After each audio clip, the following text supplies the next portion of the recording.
ગુજરાતમાં ગરમીનો કહેર, 40 અંશ પાર તાપમાન, લોકો ત્રાહીમાન થઈ ગયા છે. નમસ્કાર મિત્રો, આપ જોઈ રહ્યા છો ગ્લોબલ ગુજરાતી ન્યૂઝ. હું છું તમારો હોસ્ટ અને આજે લઈને આવ્યો છું દેશ અને વિશ્વના તાજા મુખ્ય સમાચાર. ચાલો શરૂ કરીએ આજના ટોપ હેડલાઇન સાથે. ગુજરાતમાં ગરમીનો પ્રકોપ દિવસે ને દિવસે વધતો જાય છે. રાજકોટ, અમદાવાદ અને સુરત સહિતના શહેરમાં તાપમાન 40 અંશ પાર પહોંચી ગયું છે. હવામાન વિભાગે આગામી દિવસોમાં હીટવેવની ચેતવણી આપી છે. ડોક્ટરે લોકોને બપોરે બહાર ન નીકળવાની અને વધુ પાણી પીવાની સલાહ પણ આપી છે. દેશની રાજનીતિમાં ગરમાવા વિશેની વાત કરીએ તો મિત્રો, દિલ્હીમાં રાજકીય હલચલ તેજ બની છે. ચૂંટણીઓને ધ્યાનમાં રાખીને વિવિધ પાર્ટીઓએ દ્વારા સાંભળવામાં અને રેલીઓનું આયોજન થઈ રહ્યું છે. મુખ્ય નેતાઓ વચ્ચે આક્ષેપ પ્રત્યાશોની સિલસિલો પણ ચાલુ છે. આગામી દિવસોમાં રાજનીતિ વધુ ગરમાવશે તેવી શક્યતા છે.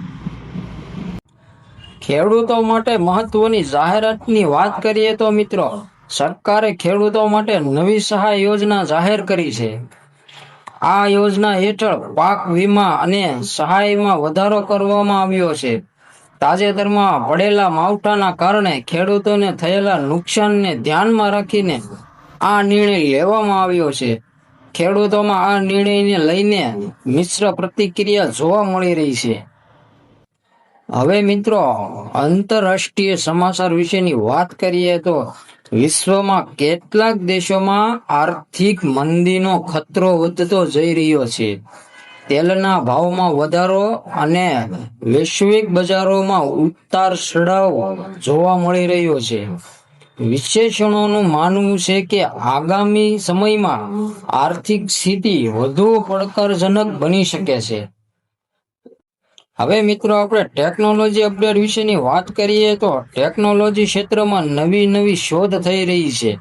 એઆઈ અને ડિજિટલ ટેકનોલોજીનો ઉપયોગ ઝડપથી વધી રહ્યો છે. પણ ભારતમાં આપણે સ્ટાર્ટઅપ એપ દ્વારા નવી એપ્લિકેશન લોન્ચ થઈ રહી છે, જે લોકોના જીવનને સરળ બનાવી રહી છે. હવે મિત્રો, આપણે સ્પોર્ટ સમાચાર વિશેના વાત કરીએ તો ક્રિકેટમાં ભારતીય ટીમનો શાનદાર પ્રદર્શન ચાલુ છે. તાજેતરના મેચમાં ભારતે જીત મેળવી છે અને ફ્રાન્સમાં ઉત્સાહ જોવા મળી રહ્યો છે. આગામી મેચ માટે ટીમ તૈયારીઓમાં લાગી ગઈ છે. તો આ હતા આજના આપણા મુખ્ય સમાચાર. વધુ અપડેટ માટે અમારી ચેનલને લાઈક કરો, શેર કરો અને સબસ્ક્રાઇબ કરવાનું ભૂલશો નહીં. અને આપણે હવે ફરી મળીએ નવા સમાચાર સાથે. ત્યાં સુધી ધન્યવાદ.